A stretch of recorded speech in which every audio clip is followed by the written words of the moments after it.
Hey, fellow babies, welcome back to Pachter Factor on SIFTD.net. We are very pleased if you're a Patreon patron, and thank you for your support. If you have an Amazon Prime account, you can sign up for a Twitch Prime account and link the two.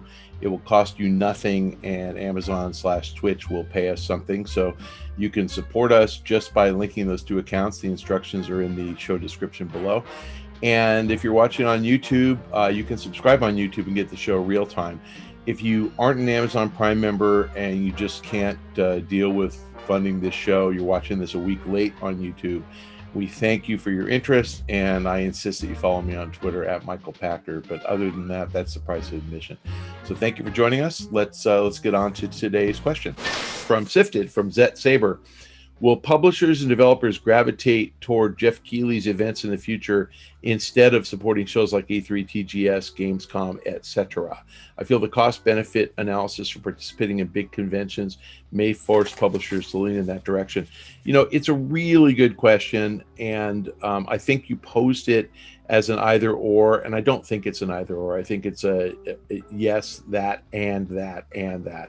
I really am hopeful that Jeff thrives because he's an awesome dude. He has built a brand, and he has done it because he's so good, and everything he touches works flawlessly. The guy works his buns off. I credit Jeff with making me famous. You know, it's Jeff's idea to put me on game trailers as part of bonus round. So I really think the reason that I have the show Pachter Factor is because Jeff, hosted me in the beginning. So I would love him to thrive, but I think it's in the publisher's best interest to do a little bit of everything. Find an audience wherever they are. Think of E3 and TGS and Gamescom and Jeff Keighley events the way you think of Facebook and Instagram and Twitter and Snapchat and TikTok. You can use all of them, and most people don't. Most people use one or two or three, but they all do something slightly different, and you don't have to post the same picture on all of them. You just have different constituencies following different things. So I think there's room for all. I think Jeff is going to build a brand that's going to thrive and survive, and I think that there's room for everybody. There's plenty of room for gamers to learn about stuff. Those of you not old enough to remember the 2000 aughts, 2000 to 2009, we used to have online media, but it was really linear. Then the innovation was game trailers. Oh, we're going to show you. People went to gametrailers.com because they could watch every game trailer when it launched, and that's where they launched. These guys all kind of innovated as they went, as the industry evolved. And there's no shortage now of podcasts or webcasts of guys sitting around talking, but there's all these different guys out there talking. Does that mean there's only one? No, there's billions. So the answer is, I think Jeff will probably come up with an accommodation with the guys at E3, where he'll either run a parallel show and have some things debut on his show, but then show up on the show floor the next day, or he'll get some stuff before and then some exclusive stuff after, like an interview with the developer or whatever. There's a way to manage it to maximize the impact. And I think that the game companies are smart enough to do that. The big trick, though, is what is Sony going to do? Because if Sony just doesn't show up at E3 ever again, then there is no big Sony event. So, Sony, Microsoft used to always announce stuff. I remember when I'm using GTA, but when GTA San Andreas came to, or maybe it was 4, well, one of them came to Xbox, Peter Moore lifted up his shirt and showed his tattoo, which was a painted tattoo at E3 at the Microsoft show. So those events have become a place where people announce games, but if Sony's not there, nobody's announcing a game on PlayStation there, which means they'll use Jeff Keighley's show. So I actually think Jeff is performing a valuable service to the community by creating that event. And to be honest with you, every developer is not available for every time slot that, like if Sony's show was to be at, Monday night at 6 p.m., everybody might not be in town. The guys coming from Europe might not have gotten there yet, or they may have had to leave. They can do Jeff, more of a virtual show. And I actually think Jeff is going to thrive. So the answer is no, I don't think it's a replacement. I think there is a risk that we lose these shows because Sony is screwing up the world for everybody by staying away.